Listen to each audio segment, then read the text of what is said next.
All right. Welcome to the Forever Classic Podcast, the show seeking enlightenment through video games, films, and other geek culture. Welcome to a first live recording of a news podcast episode we're going to do. And of course, with me today is, and I have no idea which way I'm actually facing over here, Alex McCumbers is over there. Oh god, I had that open. I was blocking you. I see that. I was like, I want to look at the Discord thingy, and then I pulled it up, and I was like, wait, I can't do that right now. Shit. Either way, I'm here. Hello, everybody. Thank you so much for listening to our little show here. I've thoroughly enjoyed producing it, being a part of it, getting all our awesome guests on here, and just generally being a part of the games media community. I've been listening to a lot of the other podcasts that are out and about, and I thoroughly enjoy the practice and cannot wait to do some more of it. So thank you all for coming on this journey with us. Absolutely. We definitely appreciate it. It's been a lot of fun. We are very close to 1,000 listens on the SoundCloud. How are we looking on the Spotify? I don't think I've asked you that in a minute. I don't know. I don't have super good access to that data. I can just pull up Pulse on my phone, and it's like, you've got this many. Hey, that's handy. There's a lot of folks from Australia, so I see you, and I thank you. Yeah, was it, speaking of random data. Yeah? For the website. Welcome to Forever Classic Studies their analytical data.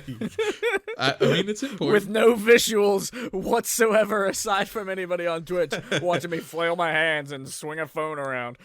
For us, as of, the past 30 days, we've got quite a few readers from Canada, the UK, France, Sweden, and Germany. Hey, we've got friends in Canada. Our boy Strizer. Mm-hmm. He's got a lot of work to do. There's a lot of really cool Castlevania Mega Man style games, as well as Crowd Control just added a bunch of support for the Mega Man series as well. So, Strizer's going to be busy. Yes, he is, and it's going to be awesome. You all should definitely go watch. Yeah, just look up Strizer86. He's a good dude.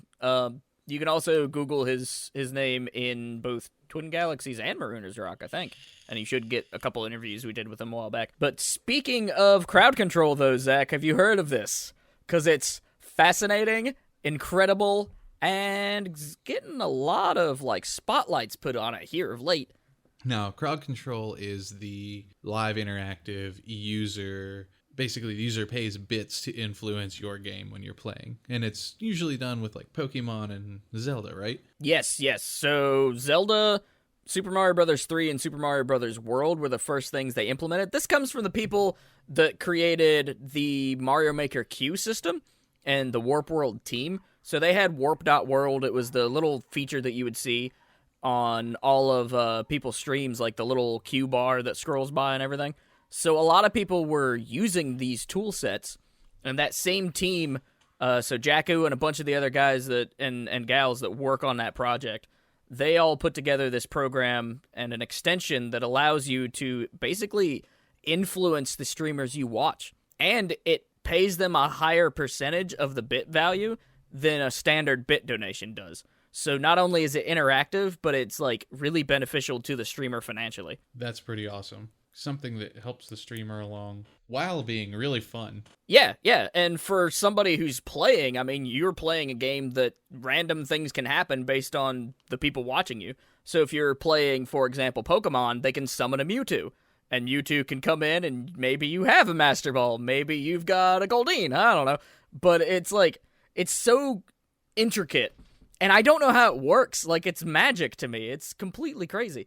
You can even take the ROM files for randomizers for the first 3 games I mentioned and attach that to an SD to SNES, I believe, is the flash card that has a USB out, similar to a soundboard or a printer. It's got that style of USB connection. You can run a USB cable from your Super Nintendo via that cartridge to your PC and directly affect on actual hardware. It's bonkers cool, and it doesn't take a whole lot of effort to set up.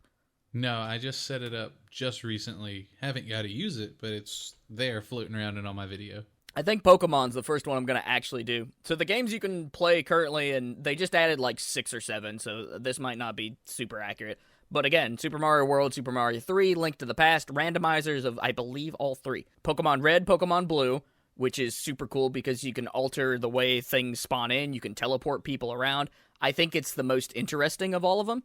They also have support for the original Dark Souls, on PC. Awesome. Like, it's super, super cool. That game's already hard. Why not fuck with the person you're watching? Like, it's super fun. Now, on the note of the Dark Souls one, I was actually reading through like what you can pay bits to do, and some of them seem pretty cool. Some of them seem a little underwhelming to me, though. It's a little more complex. I mean, this is a 3D game. It's it's got a lot of layers to it, so that's why the features are not nearly as interesting as, say, Pokemon, where it's a lot more easy to get that program to do what you want it to do. Yeah, I imagine that's the case. Yeah, I imagine there'll be more added to it later on.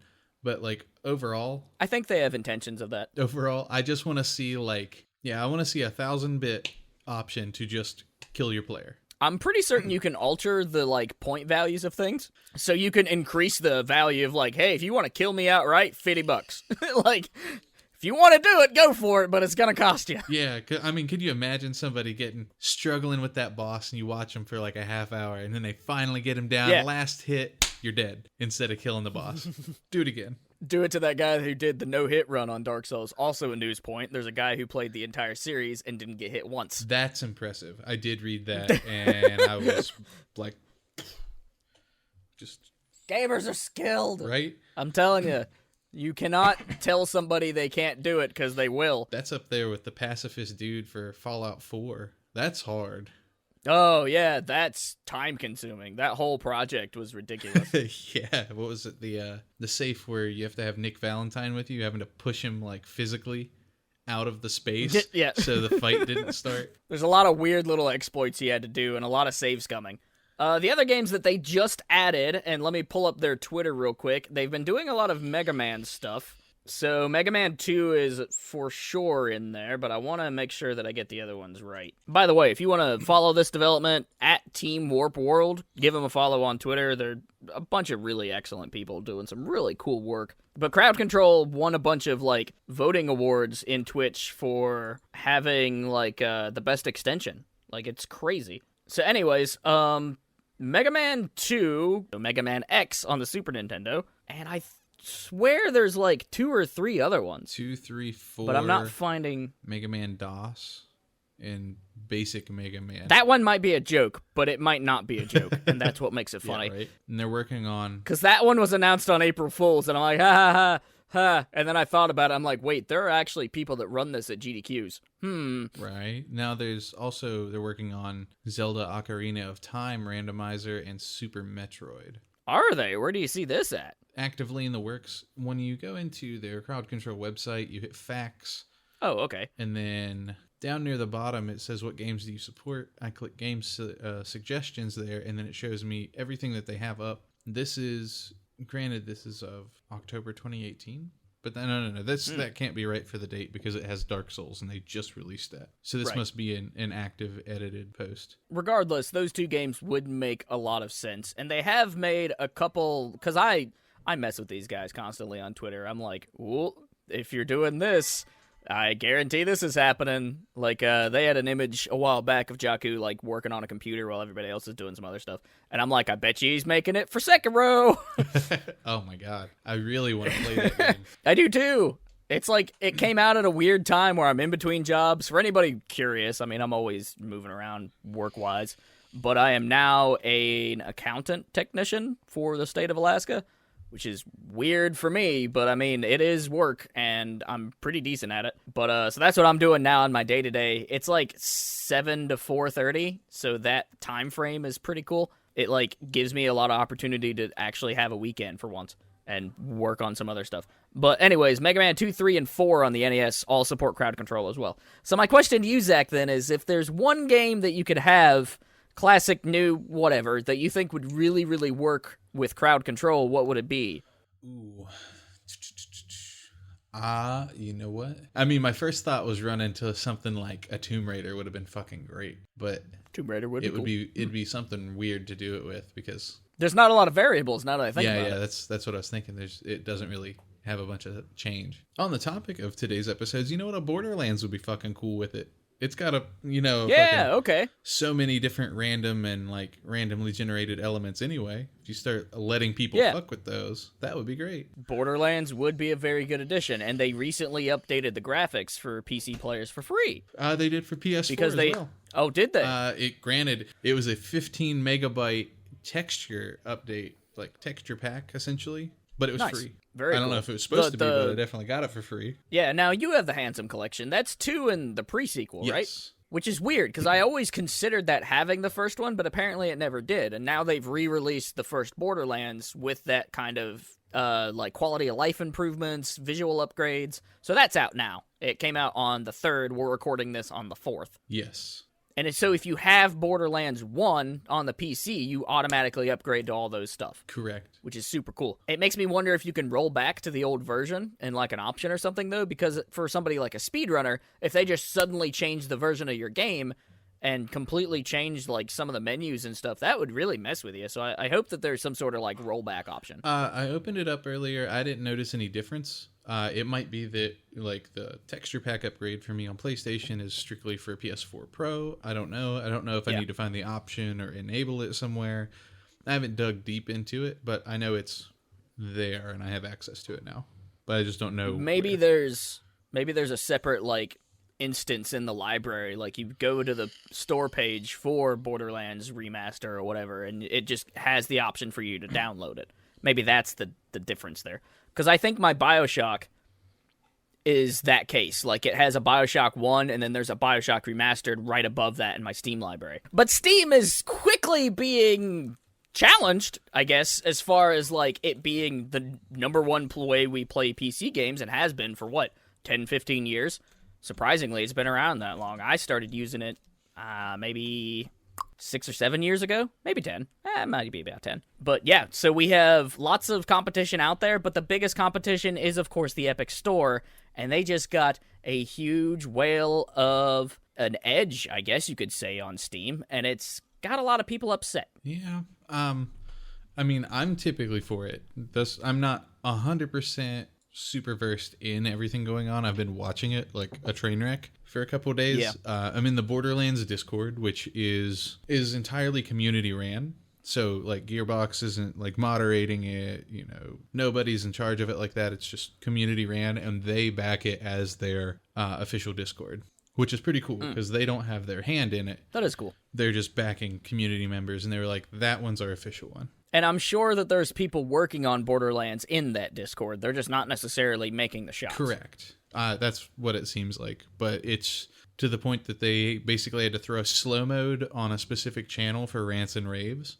Made a channel just for it and slow mode it to like 90 seconds so that people can talk. And it's still just like machine gun conversation. Just fucking crazy. And it's just either everybody's backing Epic or everybody's extremely upset with it. So to put some context on the situation, the whole reason this is a big deal is because Epic comes in with this large sum of money due to Fortnite. I mean, that game is basically going to fuel a lot of their decisions for the next 10 to 15 years if they play their cards right. So Epic shows up big dog on the playground and just starts taking all the damn toys forcibly. That's, I think, why people are kind of rubbed the wrong way with this. The situation was worse with Metro. Metro was originally geared and was pre-orderable through the Steam store. I don't know if this is the case, but I'd like to say that if you had pre-ordered it through the Steam store between a specific date, you could still play it on Steam. That may or may not be true, but I'm pretty certain that was the case.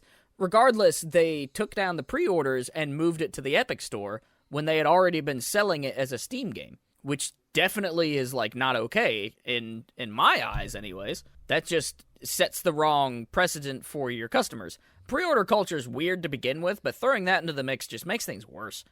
Yeah, it's a little weird. I know that they said that if you'd already pre-ordered it on Steam, they would honor it on the Epic Game Store. Yeah, that was for sure. Yeah, so they were like, you're not out anything, nothing's wrong, nothing's different, it's just over here. You just have to use the Epic Store, which a lot of people have said, I mean, rightfully so, that it's an inferior launcher compared to Steam. I mean, it's been around less time, it doesn't have a shopping cart, famously is what Jim Sterling has been touting as kind of a humorous point on this debate. and it's just not as good. It's in its infantile stages, and there's a lot of stuff they're working on. At the end of the day, developers make more money by hosting their things on the Epic Store, and I think that's the biggest appeal. For indies, this is great, and for an independent developer, it's fantastic, amazing, awesome, like, excellent. But I think the problem people are having with it is whenever these massive games like Borderlands 3, possibly one of the biggest AAA releases of the year, is suddenly hopping into bed with Epic because you know that they gave them some sort of sign-on bonus or some sort of incentive to get over there. And I understand that it's like a big argument, but to me, like, they have a small exclusivity window. It's not like a year. It's not like 6 months. Yes, it's just 6 months. And like in this ongoing debate, which actually I'm just going to open up on the side here and check out some of it.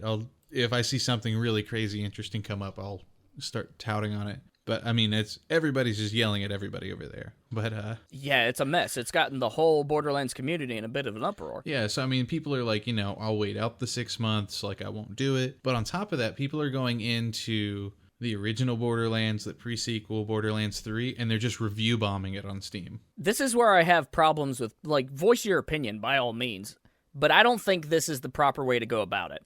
Thankfully, Steam has a system in place to, like, combat this sort of thing.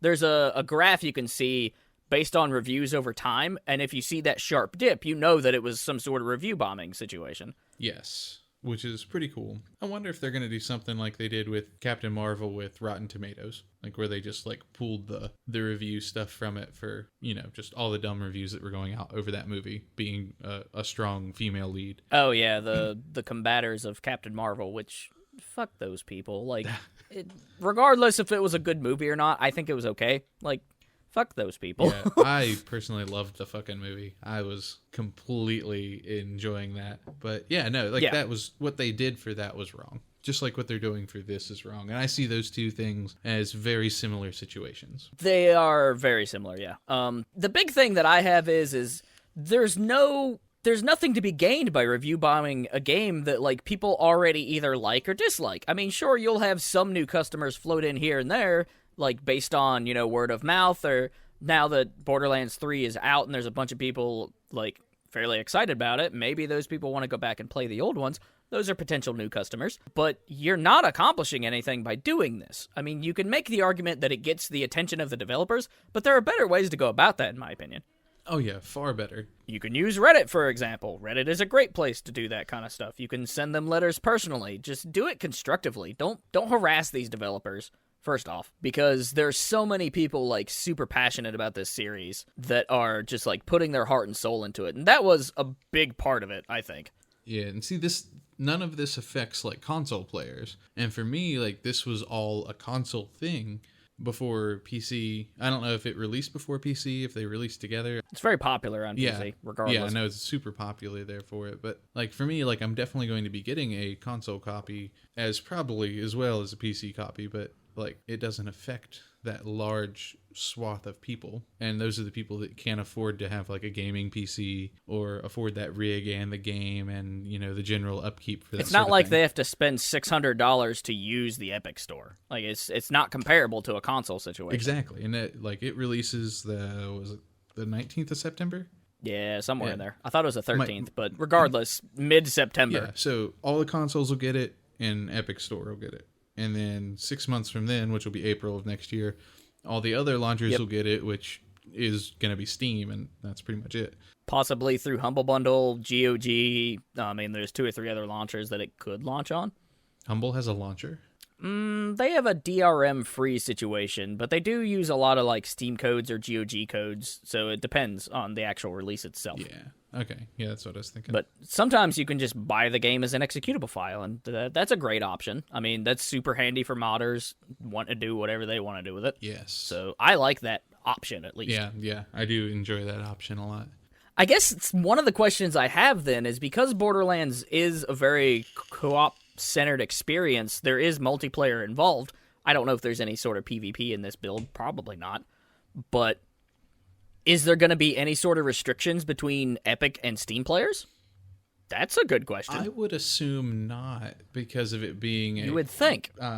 Because of it being on PC and being a way of I'm sure that they're not hosting their own servers. I'm sure they will have some, but I'm sure that they'll be like, you can host your game through as a server. And then anybody who you share that information with can just join you. So I don't see the issue of having which launcher affecting your gameplay with you or your friends. Yeah, I mean, it's just the type of, like, random tomfoolery we see in the game industry that I think it's worth asking a developer if you get a chance. Like, if somebody's doing an interview with Pitchford or something, just be like, hey, just to clear it up, like, PC players, no matter the launcher, can play with each other. Yeah, like, that's how I would pitch that. And also crossplay, please, with the PS4 and the Xbox. That would be awesome. That would be. I really wish there would be open crossplay between everything. But of course not Sony. Sony will laugh at you. Sony, they don't like to play fair. They haven't since they tried to do anything with Skyrim. Right. They couldn't release the DLC for the longest time. Oh my god. I don't know what it is with Sony and Bethesda specifically, but they don't play well together, and I don't know why. Which sucks. Like, for instance, like Smite's completely crossplay except for Sony. Yeah. Because they won't open up crossplay to that. Not because they can't, because they choose not to. That's the problem I have. Yeah. Mine too. I mean, it's super simple. Like, everybody's basically equipped who wants to do crossplay to have it, and they just need Sony to say yes and allow it, like, traffic through that. But yep. But anyway, like that's a situation of not being able to crossplay, but it would be awesome to see it be cross-playable between any of the PC versions and the console versions. Yeah, so that's one of the bigger debates going on right now in the shooter space with Borderlands 3. I personally am not the biggest Borderlands fan. However, I'm pretty excited for this one, and I can't wait to check it out come September. That makes it more exciting for me, actually, the fact that it was announced, it was hyped, it's been a long time since the second one came out, and then it's coming out this fall. Like, that is super cool. I love it when developers do that. Yes. Not hype you for 3 years from now. We're going to drop this big-ass game. Or a decade. Square Enix. I just remember being in college being like, oh man, when's Kingdom Hearts 3 coming out? And they're like, well, it's going to be put on the back burner for Final Fantasy, fucking 13 and a half. Yeah, which was moved around a couple different times, and I don't know, it was also a mess, which I hope to play again soon. I really want to sit down and go through, like, everything there is to offer in Final Fantasy 15. Like, stop fiddling with it. Just let it be done. You've done it. Like, move on to 16. Move on to 7 remake. Like, 15's done and over with. Yes, please. Please. Watch him change the ending 6 more times. Like, I don't even know what it is anymore. That's why I want to revisit it, because it's going to be different.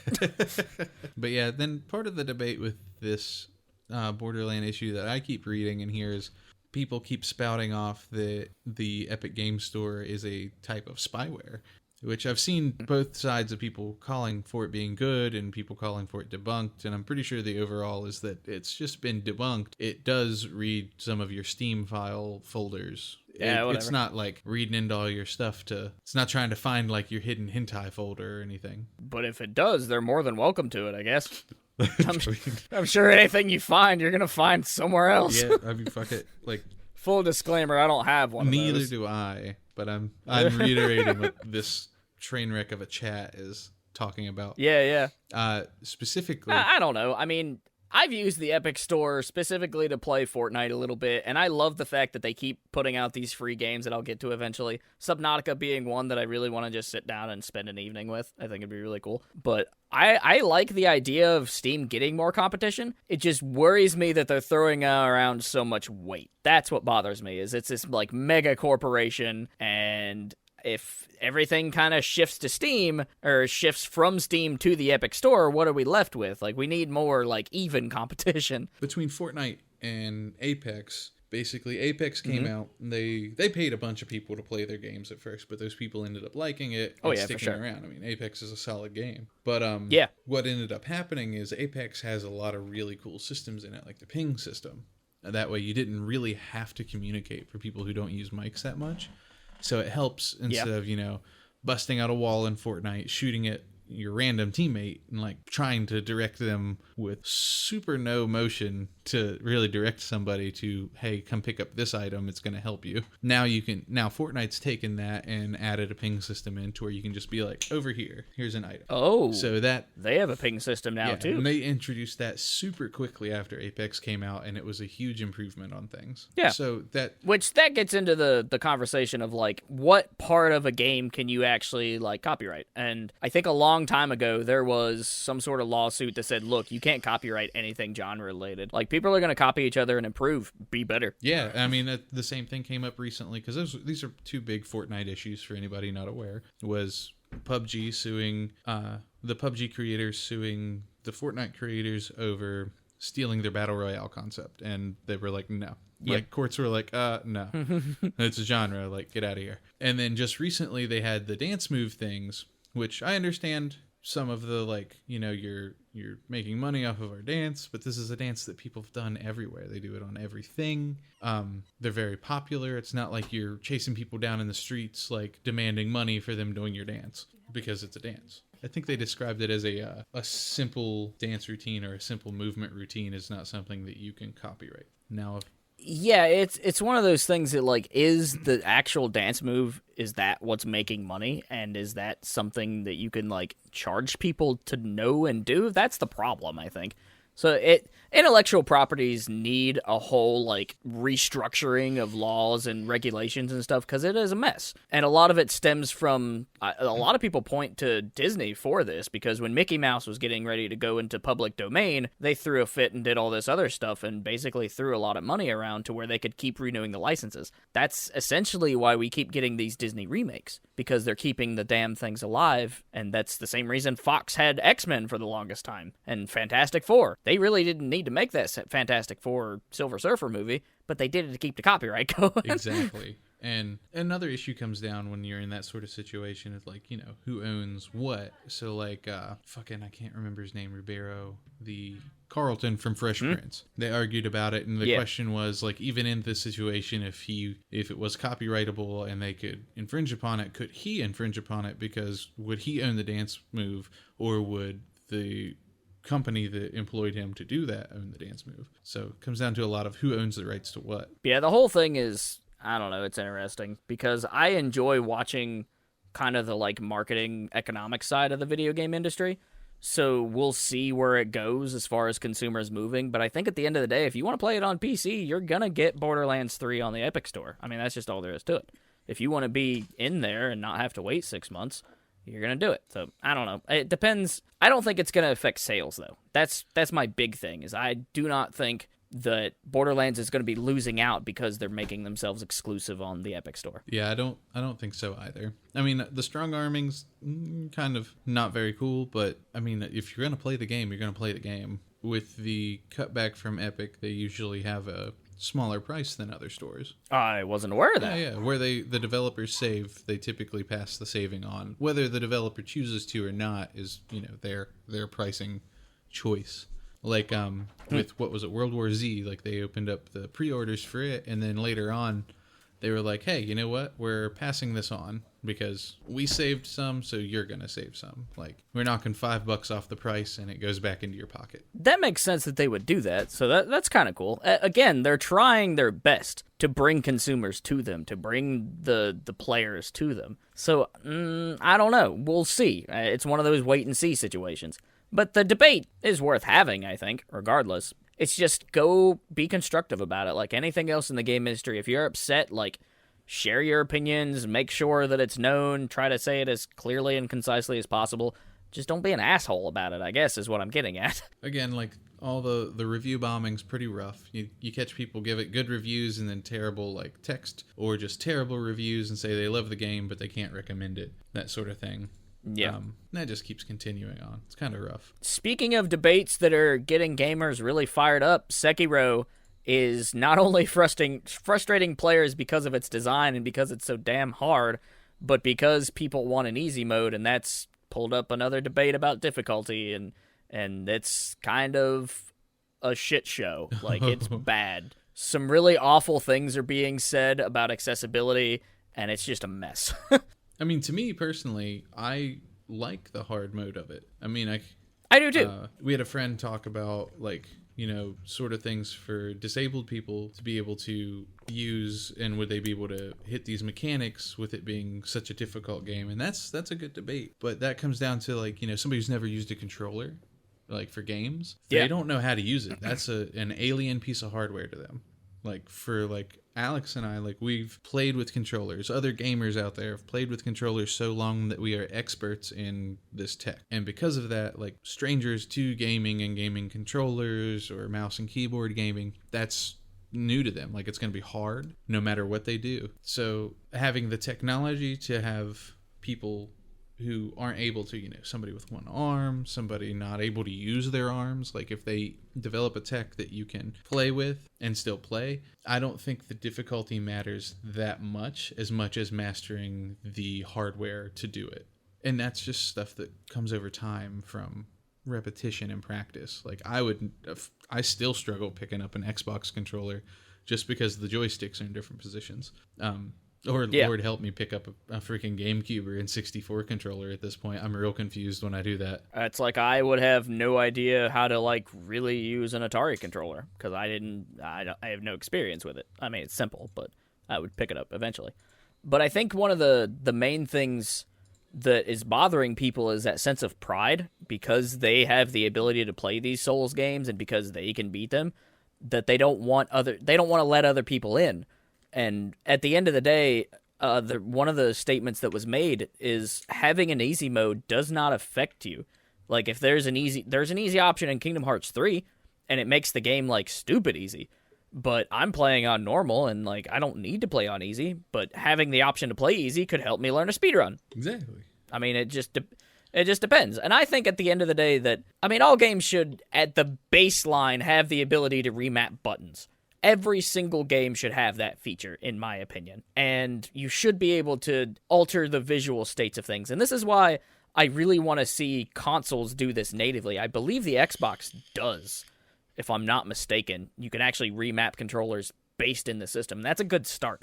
There may be similar systems in other game consoles as well, and as well as PC. Most options have the button remaps. And I haven't played Sekiro, so I don't know exactly what options are available. But I think at the end of the day, just having options is a great idea. I don't think that people should be pissed if they add an easy mode. Like, that's great for those who, like, really love the lore, for example, of the game. But they can only acquire such lore through a wiki page. They can't experience it themselves or explore it. So I'm all in favor for different mode options and stuff for Dark Souls. Do I love that crushing, like, difficulty and the feeling of overcoming that challenge? Absolutely. But that's a me thing, and that's a general populace thing that we've kind of been led into by this sort of design, which I guess is, you know, you can say something about that. But at the end of the day, I just want more people to play more stuff. I don't think that we should hammer on From Software's door and be like, you have to put in an easy mode.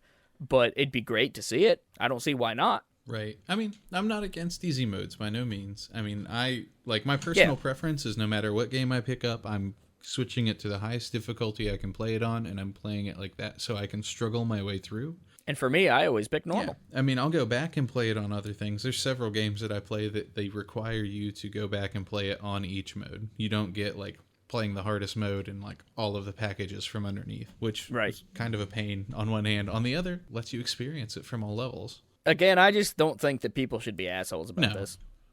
There are lots of people that deserve to play these games, and just because they struggle with the mechanics doesn't mean that they shouldn't have the option to. There's something to be said about something created in a very specific way, but again, I mean, this isn't... I don't know, it's just, there's a lot of different pieces of this debate. And it was really well constructed, I think, in a recent video from NoClip, the documentary dudes. One of their producers, one of the main guys on the show, I think his name's Danny, he made a video of just him and a camera setting out this situation and separating it out and being like, here's this situation, here's why people are probably mad.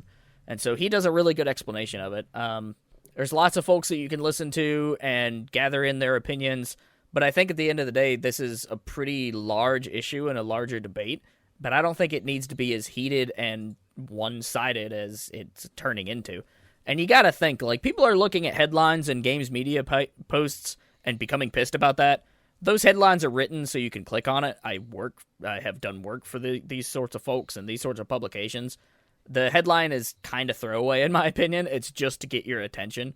It's not necessarily the like actual title of like the essay or whatever. So if you are mad about some of these articles, first of all, read the fucking thing.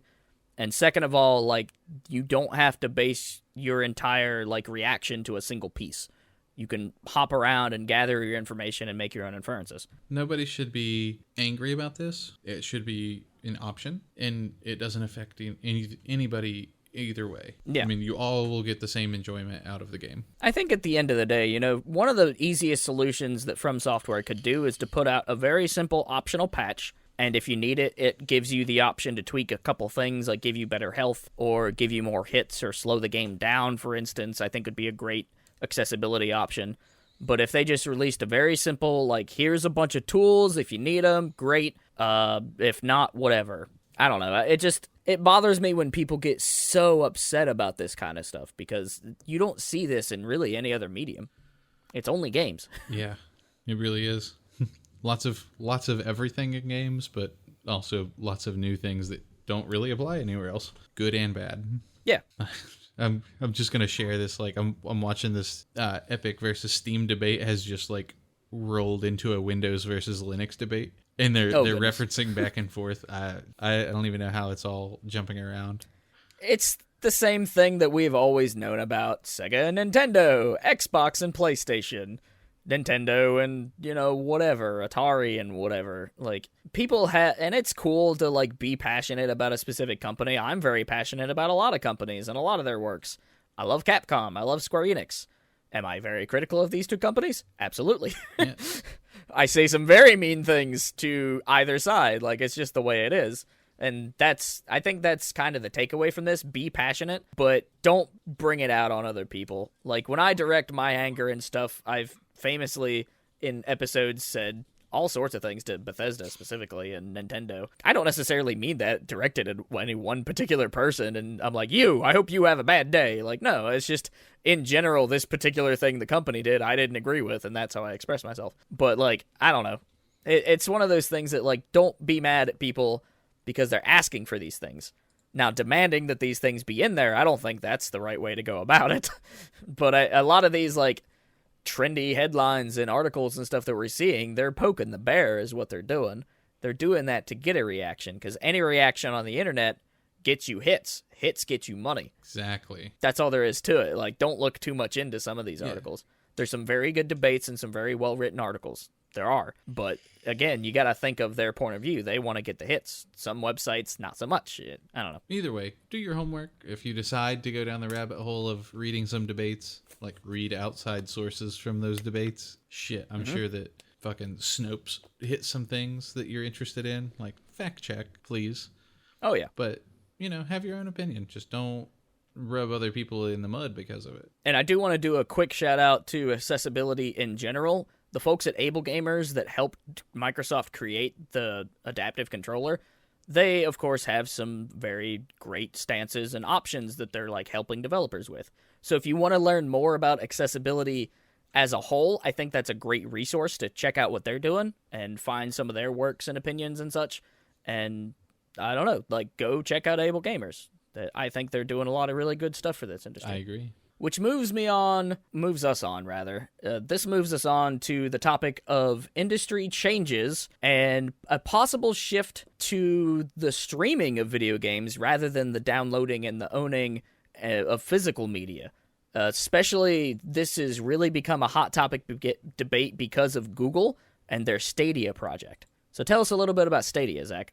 So the Google Stadia is Google's gaming and entertainment company's like flagship everything. They're heading into the zone, but they're not going to be adding a console. It's more of a platform. Yeah, it's a platform based out of a controller, which is pretty cool. They're aiming for like super low latency. Like everything about it, without hearing that they're aiming for low latency, sounds like it's going to just be a ping nightmare, or you're not going to have the reaction time that you need to have in all games. But their approach is pretty cool. They want to have everything connected directly to the internet versus going through a bunch of different servers. The way that you would be playing is basically you would be watching a video of your playing with the controller in your hand, which would all be real time. It's super streaming, essentially. Yeah, and that's... Imagine, what was it, On Live? The, like, old version of this idea that was really touting, like, oh, you can stream Tomb Raider to this little box.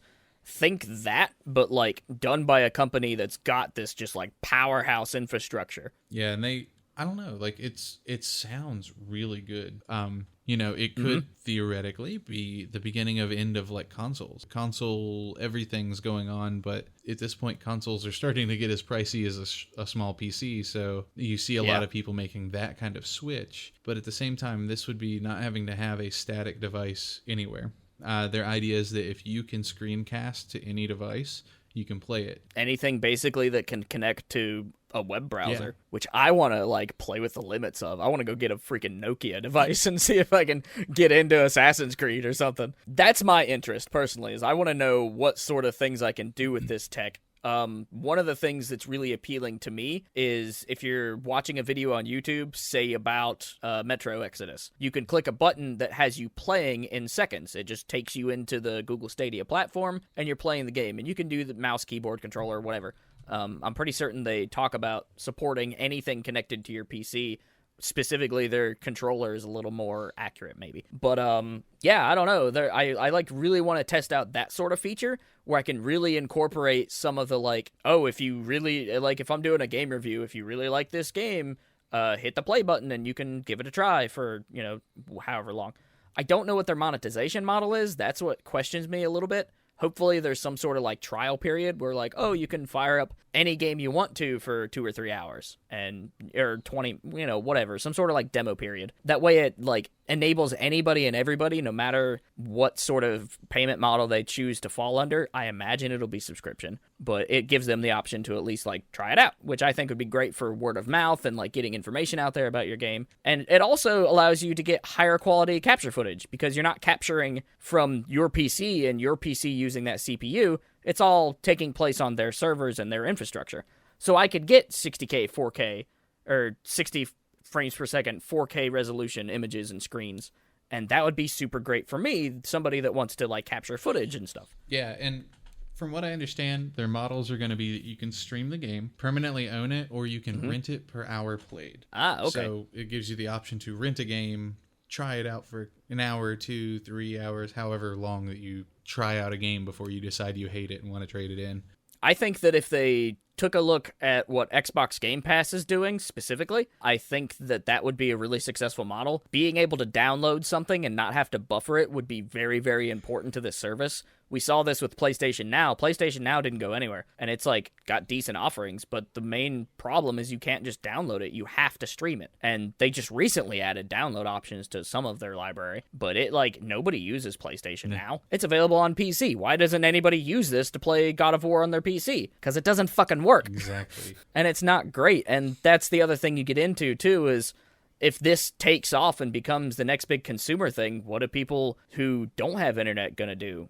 They really need to alter the infrastructure of the United States, for starters, because the internet in the U.S. is awful, especially where we're from. So bad. So bad. That's going to be a big challenge for this stuff. Like, I'm not sure how, dropping down the quality will affect your internet connection versus your connection time or ping or latency. Yeah. But since it's all going to be internet reliant, like, that's a worry, is for people with there's a huge infrastructure question. Will you be able to play your games? Yep. So the other thing that's got me worried as well is data usage, because a lot of companies like have data caps and then they charge you for whatever you hit beyond that cap, or they charge you based on the gig.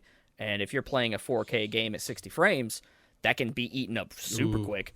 And then there can be like this huge incentive for internet companies to charge you even more than they already are, which is already an exorbitant price that's got a lot of different monopolizations on various areas.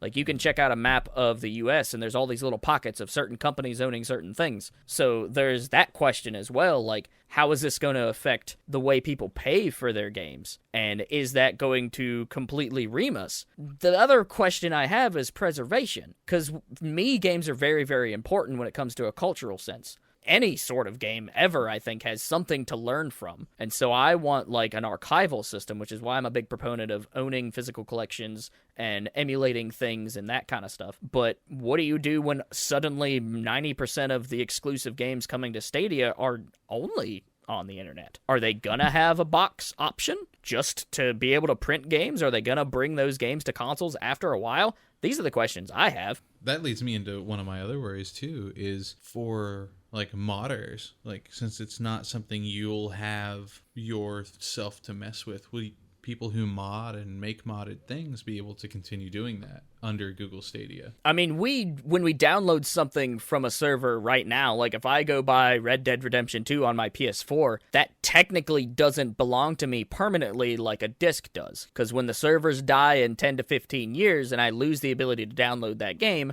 or the hard drive fails and I no longer can load that game on the hard drive, that game's gone. And like some companies have the option, like Xbox, for example, if you bought a game on their service, it has a tendency to transfer based on their service. Like I believe I own a copy of Soul Calibur on the original 360, and that works on my Xbox One, so that like transfers over.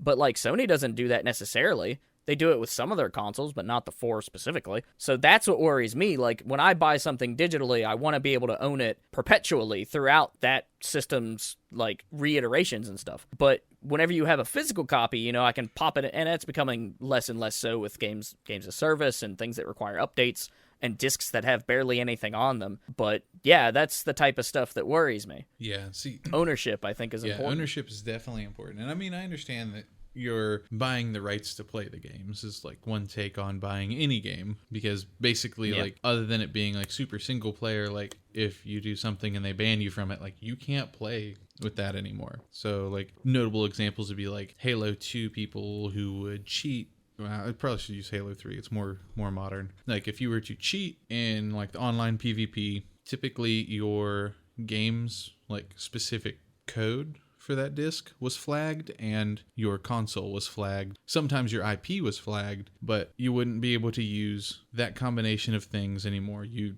basically forfeited your rights to use that disc, that console on those servers. So you would never be able to do that again in those combinations. So what would happen with somebody who got banned from stuff on the Stadia? That's a good question, because you would assume you would log in with like your Google account or something. And so is that account like permanently locked out? I guess it'd be a case-by-case basis. Yeah, it'd be hard. I mean, they're a big company. They're very busy. They can definitely throw a lot of resources at this, but then comes the question of how's customer service going to work? Yeah, because if they do the YouTube route, which there's a lot of YouTube integration, which is super cool, because YouTube is like a hotbed if you want to like consume gaming media.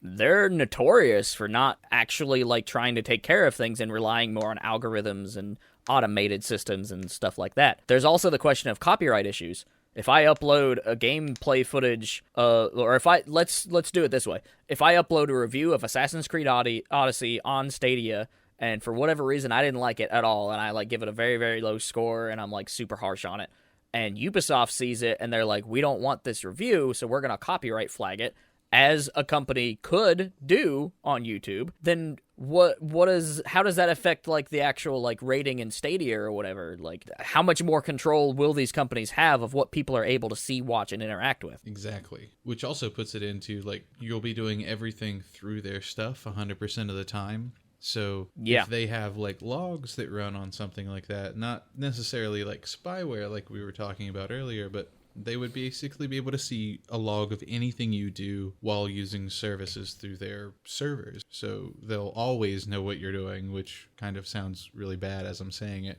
Well, for example, if you're a speedrunner doing exploits and stuff, and now suddenly, we'll use Ubisoft again, because that's the only game I know of right now, aside from Doom Eternal. But, so let's say a speedrunner has, like, these specific exploits they're using, and it's, like, a super popular run, and then Ubisoft gets wind of it, and now they have all this data because you're a player that they can use to fix those bugs almost immediately. So how does that affect like development? I don't know. There's a lot of like huge rocks being thrown into a pond with Google Stadia if it works and people use it. That's what it all hinges on. The connection, the unreal connectivity of it is astonishing, standing, because like I could be sitting here at my computer desk, Gamecast onto the screen and be playing, and then say Toast and I wanted to go out somewhere and she was driving. I could mount my phone on the dashboard and pick up my Stadia controller and cast it right there and pick up where I left off sitting in the house not 10 minutes ago with no interruption. Yeah, which is super cool. I mean, that's why the Switch is very successful, because it goes from home living rooms setting to the bed, to the car. Like, there's a lot more options of where you want to play. So again, if this works, it could definitely be a tool that I see a lot of people using. There is that question of latency always, and I think in the first couple iterations we see, it's going to be kind of hit and miss, and for certain games you can definitely feel that, I'm sure. There's been already a couple studies of like builds that they had at the Stadia release events where the latency was like 3 times, it's still short, but it was like 3 times as long as like a console. I mean, we're talking milliseconds, but it's still like longer. You still notice it if you're used to having immediate response times. Yeah, and that makes a difference, especially when you get into something like competitive play. Like I use Fortnite as a base model for a lot of things because it's so fucking big and everybody at least has a general idea of what I'm talking about. Like if you have competitive play on these servers, like will that help people be able to cheat? Will it cause them to be very difficult for people to cheat into things? With it being something that you don't have downloaded, there'd be no file manipulation. Maybe we're not really sure yet until they release more information on it. But would that help level the playing field, or just because somebody has a better internet provider and a better internet service, will they be able to do more or be better? Or will it become the game of who has the better connection can become the best player? I mean, at the end of the day, I think if anybody has a chance at really doing something new for the video game market, Google's it. They've got obscene amounts of money and obscene amounts of like talent available. So again, we'll wait and see. I'm excited to try it. Supposedly it's coming out this year. I've talked to a couple people and heard conversations from various podcasts and stuff. Speaking of the ArgCast, our buddies Rob Workman and David Giltian recently had my old editor Jesse Collins on, and he was one of the people that got to play Project Stream, and he's like, it just worked. He's like, I don't know what the final build's going to be like, and if different situations are going to be different, but he was very impressed with it. So regardless, I think it's another way for me to interact with games. I don't want it to be the only way I interact with games. And because I'm a retro gamer, nothing's taking my NES from me. There's still homebrews being made. There's still ways to interact with it, like crowd control. So I think Stadia as an option's cool. Is it going to completely overtake gaming? It's yet to be determined. Probably not. There's a lot of gamers out there and a lot of people playing different things because games are so universal now almost. Like it's finally getting to the point where a lot of people are playing. Stadia sounds awesome. Definitely going to try it. You all should definitely try it too. Yeah. If that opinion changes, I'm sure that Alex and I will be immediately like, whoa, look. Like, you'll know. I mean, because your mind can change. Everything happens. So this is at least my stance right now is I hope that Stadia causes the we're a console, we're a little island to go away so that everybody starts having to work together or at least through each other, with each other. But I hope that by them being so big and having so much backing that they start doing so many good things that everybody else has to change for the better. They have to up their game, step it up another, couple more notches, and drives themselves to be better. Not that they drive the competition completely out, but that they drive, I don't know how you say it, like a good. It forces innovation. That's the way. It drives that innovation between each other, and that everybody benefits from it. That's what I hope to see. I think at the end of the day, as long as they don't do this deal with ISP providers and really corner the markets there and just make things worse in that already bad situation. At the end of the day, it's a great time to be a gamer. I've said it before, I'll say it again. We've got a lot of options and a lot of really great stuff to play. Exactly. What was it? When the announcement first came out, one of the things that worried the shit out of me immediately was them talking about having a Ubisoft EA CEO, because I associate, I don't know how you all feel about it, and they make awesome stuff, But when I hear Ubisoft or EA mentioned in anything, any capacity, my first thought is, what money grubbing thing is happening from this? I am immediately worried. I want to try their stuff because it's going to look awesome, feel great, play nice. But I'm always going to have this lingering fear of, am I going to enjoy this for a month and then suddenly have to pay $15 for anything that I want to do more? Or is it going to be great? But what I was reading, Jade Raymond, she helped open up as a founder of Ubisoft Toronto, and she seems like an awesome lady. I think they picked a very good lead there. Personally, I've never met her, but I mean, she seems like she's got a great pedigree, and she has like a lot of really good statements about like the vision that she has for the project. So I think they made a good call. I agree. Initially, it sounds so good. You know, those were my initial worries. I don't know if anybody out there listening is going to share them, but if you do, understand there's still more ways to look at it, and I'm looking at it as, this lady's awesome. She's a very big advocate about women in entertainment, movie, games, anything. So she's always trying to drive more people definitely there. Deserves a spotlight. So keep an eye on it. So hopefully all of this is leading away from the money grubbing path, because she's not associated with those companies now. She's associated with Google and Stadia, whatever the full name and entertainment is. Stadia Games and Entertainment, I think. Something like that. It's got a technical full name. I mean, at the end of the day, every company's out there to make money, and they're not your friend, but maybe we'll get something really cool and useful out of it. Yes. That's what I hope. But yeah, no, I mean, all in all, Stadia, go for it. Try it. Be hyped. It's going to be very cool. I hope so. I really do. At the end of the day, those are the main points that I brought up. You know, preservation, use, internet providing in America. Those are the sorts of things that I think are worth bringing up and addressing in conversations about it. But regardless, I'm excited to give it a try. I'm going to hook up an old Windows XP computer and try to play the latest and greatest. That's where I'm confused, because they're talking about screencasting, because I have a TV that can't and I have a TV that can. So I don't know. Yeah, basically anything that lets you get into like a YouTube app or a browser, I think will be like doable. But the workaround for that is that controller doesn't connect Bluetooth to that device. It connects to the internet, to their servers, via Wi-Fi, which is weird. But if that's the way to do it, I mean, sure. It's got the Konami code inscripted on the bottom of it. I don't know if that's the final consumer version, but that's kind of cool. Not such a fan of Konami, but that's fun that they're adding that nod. I hope it stays. Mm-hmm. I do too. Or at least the first couple versions or something. Regardless, I want that controller because I'm a hardware guy and I love weird controllers. And the fact that it uses Wi-Fi is just interesting enough. I still love your slime controller for your weird hardware. That's my favorite. It'll always be my favorite too. Oh, they're I don't own one, but they're super cool. I want one. If anybody wants to send me a PS4 Dragon Quest slime controller, I would accept. I would use it on stream for something. I don't know. I would love to do any sort of weird controller streams, with the chainsaw controller, and try to play something. I don't know. I just love weird hardware and peripherals and stuff. And I like technology design. I look at laptops just because I think they're neat. I love looking at Alienware and Razer because I just love their visual designs and the way things feel in your hand. I really like technology. It's cool to me. I don't know. But yeah, so that's really the main three areas that we wanted to talk about that's going on in the game industry right now. Real quick too, another indie just announced 3 or 4 different games, and some of them look pretty sweet. Vlad mentioned this on a previous episode, so if you want to know what they're doing specifically, check out another indie's website. PAX East did just happen, so there's a lot to unpack as far as other underground hits or games that are really doing well. If you go to maroonersrock.com here pretty soon, you're going to be able to find all the various websites or all the various games and projects that were given awards to the writers over there.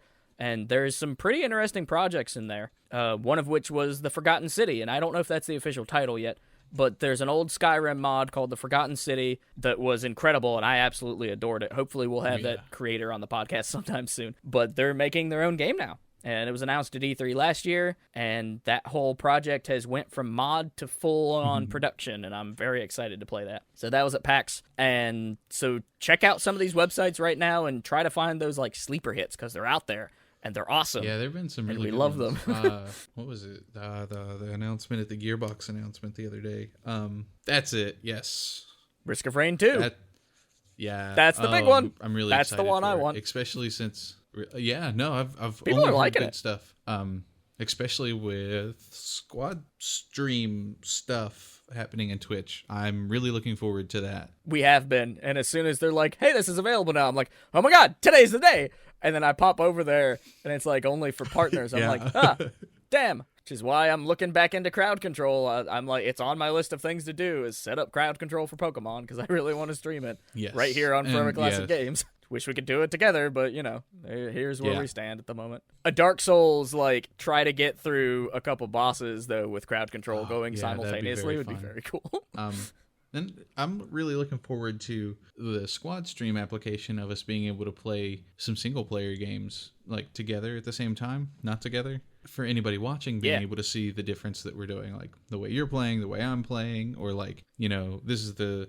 you know, an advanced route, a normal route, an easy route, I've never fucking seen this level before, what am I doing route sort of thing. Yeah, I think our Bloodborne attempted co-op stuff would be very fun. I think Borderlands would be very fun. There's lots of things that we really want to do with squads, but we can't right now, which is a shame. But I've watched a couple squad streams, and it works really well on mobile, surprisingly. It does one thing I'm not a fan of, and that's whatever primary screen you're on is where the viewer stat goes. I don't like that. That would be very, very nice. If it would just distribute across, I think that would make it like almost perfect for me. Yeah, that has been episode whatever. I think we're on 15 or 16 now of the Forever Classic podcast. This has been just kind of an update, touch and go. Here's some cool things we're playing and talking about and that are making our conversations. So I do thank everybody for listening to our show. We certainly appreciate you. The folks on Patreon, which I believe is still only one or two. We really appreciate y'all making any kind of support. Like, that's awesome. We love that. We're working really hard on a bunch of stuff here recently. We're doing a couple videos. We're doing some article stuff, some retrospectives that I've brought back from the grave. Reviews will be coming soon. So on foreverclassicgames.com, it still looks a little rough. It's not exactly where I want it, but we're starting to get some content out there too. And we're just going to keep going with, like, anything that interests us and anything we're passionate about. We're going to jump in there. So before we go, I do see at least one little comment on our chat there. I see you, Hester. Thank you very much for watching. I just want to leave it open to you. Do you have any questions before we sign off for the day? This is our open QA session. If there's anything you want to ask us, please let us know. But aside from that, I mean, I really enjoyed this podcast in particular. I think it's a lot of fun. We're always looking for more guests. Here pretty soon, we're going to have Brett Weiss of the Super Nintendo Omnibus, which is something I'm in. I helped contribute to that book. It's super cool. And if I had a copy handy, I'd show it to you, but it's in the other room. Volume 2 just came out. It's a complete collection of every American Super Nintendo release. And we'll have Brett on this Sunday to do a recording. Hester, I'm glad you enjoyed the Stadia conversation with us. Yeah. And feel free, if you think of any questions, to send us an email at theforeverclassicpodcast@gmail.com. If it's not in the widgets, it will be eventually. It's also available on our website. There's a contact page there somewhere. So if you think of any questions that you want on the show, send us an email or whatever. Regardless, thank you everybody for listening to the Forever Classic podcast. Zach, we'll see you in the next episode, as well as all our other folks right here on whatever you happen to be listening to us on. We're available a lot of different places. Yeah, so, hopefully we're getting the whole blanket covered so that you can just use your odd little end that people love and can just have us there. And then if there's any place that we're not on that you want us on, let us know and we'll get the podcast there. Please bring it to our attention. Yeah. All right. That's really all for this episode. As always, stay cool. See you all next time.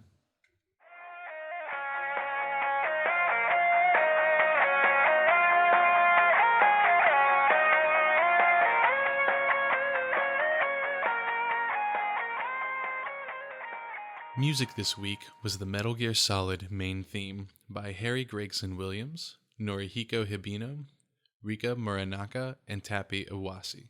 This remix is called The Sounds of Liberty, remixed by Carbohydro M and Scared Sim. This music and others like it is from ocremix.org. Thank you.